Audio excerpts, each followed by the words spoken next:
नमस्कार दोस्तों, चलिए जानते हैं बिहार के हर जिले और हर क्षेत्र की 50 बड़ी और फटाफट खबरें सिर्फ 10 मिनट में। लेकिन उससे पहले आप ये वीडियो बिहार के किस जिले से देख रहे हैं हमें कमेंट में जरूर बताइए।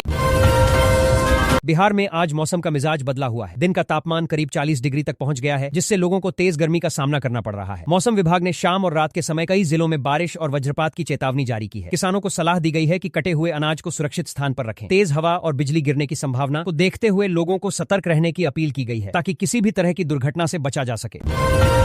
पूर्वी चंपारण के मोतिहारी में जहरीली शराब का मामला गंभीर होता जा रहा है। पिछले 2 दिनों में कई लोगों की मौत की खबर सामने आई है, जबकि कई अन्य की हालत नाजुक बनी हुई है। प्रशासन ने कार्रवाई करते हुए कई आरोपियों को गिरफ्तार किया है और अवैध शराब बनाने वाले गिरोह पर छापेमारी जारी है। घटना के बाद इलाके में भय और आक्रोश का माहौल है। पुलिस लगातार जांच में जुटी है और दोषियों पर सख्त कार्रवाई की बात कही।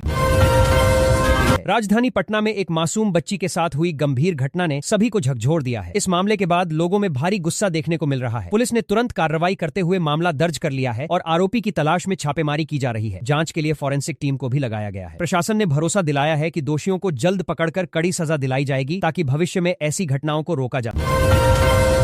पटना के मनेर इलाके में अपराधियों ने एक घर पर हमला कर फायरिंग और पथराव किया, जिसमें कई लोग घायल हो गए। घटना के बाद इलाके में दहशत फैल गई और लोगों में सुरक्षा को लेकर चिंता बढ़ गई है। पुलिस मौके पर पहुंचकर जांच कर रही है और हमलावरों की गिरफ्तारी के लिए छापेमारी जारी है। इस घटना ने एक बार फिर कानून व्यवस्था पर सवाल खड़े कर दिए हैं और प्रशासन पर सख्ती बढ़ाने का दबाव बनाया है। गोपालगंज जिले में जमीन विवाद को लेकर हिंसक घटना सामने आई है। फसल काटने गए व्यक्ति पर कुछ लोगों ने फायरिंग कर दी और जान से मारने की धमकी दी। पुलिस ने त्वरित कार्रवाई करते हुए कई आरोपियों को गिरफ्तार कर लिया है। घटना के बाद गांव में तनाव का माहौल बना हुआ है। प्रशासन ने कहा है कि जमीन से जुड़े मामलों में सख्ती से कार्रवाई की जाएगी और किसी भी दोषी को बख्शा नहीं जाएगा।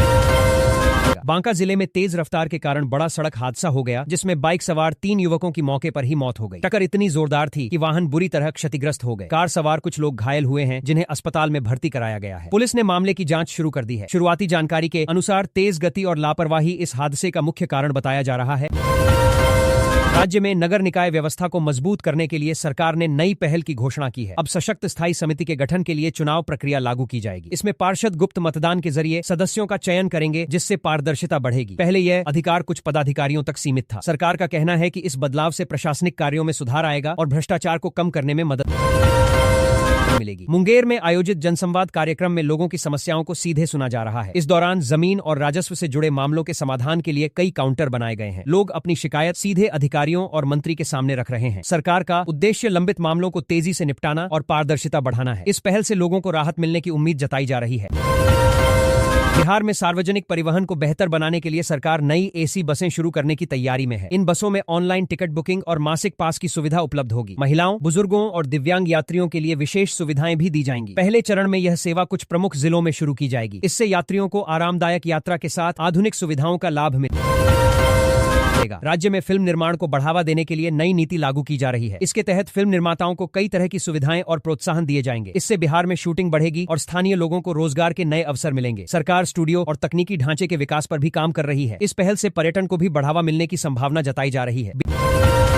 बिहार में एमएलसी चुनाव को लेकर राजनीतिक सरगर्मी तेज हो गई है। निर्वाचन आयोग ने चुनाव की तारीखों का संकेत दे दिया है, जिसके बाद सत्ता पक्ष और विपक्ष ने अपनी रणनीतियां बनाना शुरू कर दिया है। कन्हैया न्यूज के अनुसार सीटों के बंटवारे को लेकर महागठबंधन और एनडीए दोनों के भीतर अंदरूनी बैठकें जारी हैं। इस चुनाव को आगामी विधानसभा चुनाव के लिए सेमीफाइनल माना जा रहा है, जिसमें स्थानीय निकाय के प्रतिनिधियों की भूमिका सबसे अहम होने वाली है।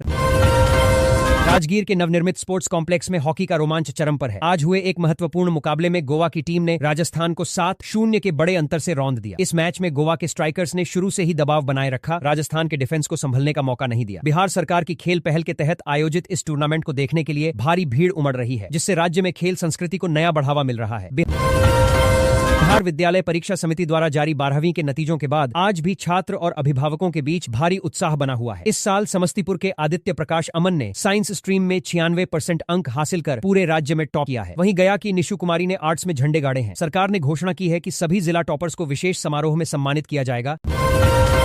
पटना विश्वविद्यालय में छात्र संघ चुनाव को लेकर माहौल तनावपूर्ण बना हुआ है। नामांकन पत्रों की स्क्रूटनी के बाद कई प्रत्याशियों के पर्चे रद्द कर दिए गए हैं, जिसके विरोध में छात्रों ने आज विश्वविद्यालय परिसर में जमकर प्रदर्शन किया। कन्हैया न्यूज की रिपोर्ट के अनुसार आक्रोशित छात्रों ने प्रशासन पर भेदभाव का आरोप लगाते हुए दोबारा जांच की मांग की है। पुलिस बल की भारी तैनाती के बीच विश्वविद्यालय प्रशासन स्थिति को नियंत्रित करने की कोशिश कर रहा है, ताकि शैक्षणिक कार्य बाधित न हो।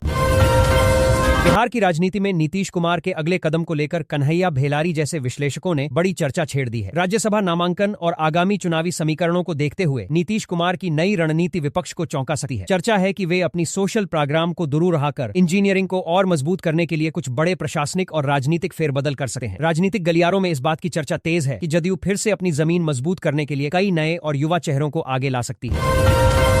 कांग्रेस नेता कन्हैया कुमार ने बिहार सरकार के कामकाज पर 20 सवाल पूछकर सियासी पारा बढ़ा दिया है। उन्होंने पलायन, पेपर लीक और बेरोजगारी जैसे ज्वलंत मुद्दों पर सरकार को घेरा है। कन्हैया ने स्पष्ट किया है कि वे आगामी चुनावों में उम्मीदवार नहीं होंगे, लेकिन महागठबंधन के लिए पूरे राज्य में सघन प्रचार करेंगे। उनके इस अभियान ने युवाओं के बीच एक नई बहस छेड़ दी है, जिससे सत्ता पक्ष के लिए जनता के बीच जाकर इन सवालों का जवाब देना काफी चुनौतीपूर्ण होता जा रहा है।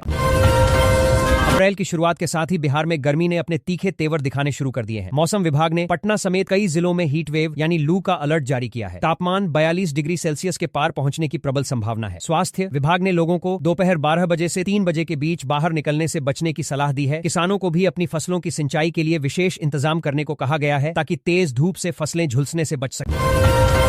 बिहार के स्कूलों में उपस्थिति और अनुशासन को लेकर शिक्षा विभाग काफी सख्त नजर आ रहा है। हाल ही में विधान परिषद में राबड़ी देवी ने इस मुद्दे को उठाया कि मात्र 5 मिनट की देरी होने पर शिक्षकों और छात्रों को स्कूल में प्रवेश न देना गलत है। स्कूलों से अनुशासन को लेकर पर सदन में काफी बहस हुई। सरकार का तर्क है कि समय की पाबंदी से शिक्षा की गुणवत्ता सुधरेगी, जबकि विपक्ष इसे व्यवहारिक समस्या बता रहा है। फिलहाल कई स्कूलों में बायोमेट्रिक हाजिरी के नए नियम कड़ाई से लागू हैं।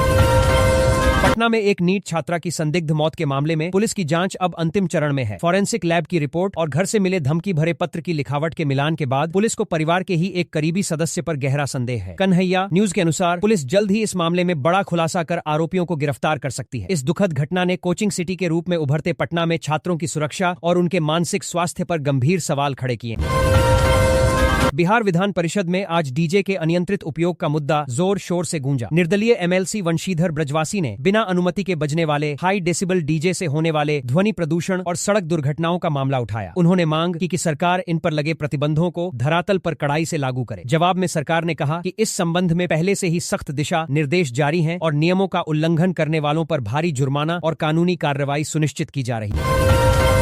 बिहार के ग्रामीण क्षेत्रों में स्वास्थ्य सेवाओं को बेहतर बनाने के उद्देश्य से आज उप मुख्यमंत्री ने 3 नए अनुमंडलीय अस्पतालों का वर्चुअल उद्घाटन किया। इन अस्पतालों में अत्याधुनिक मेडिकल उपकरण और विशेषज्ञ डॉक्टरों की तैनाती सुनिश्चित की गई है। सरकार का मुख्य लक्ष्य है कि ग्रामीणों को बेहतर इलाज के लिए पटना या अन्य बड़े शहरों की ओर न भागना पड़े। कन्हैया न्यूज ने बताया कि इन अस्पतालों में मुफ्त दवाओं और पैथोलॉजी जांच की सुविधा मरीजों के लिए 24 घंटे उपलब्ध कराई जाएगी।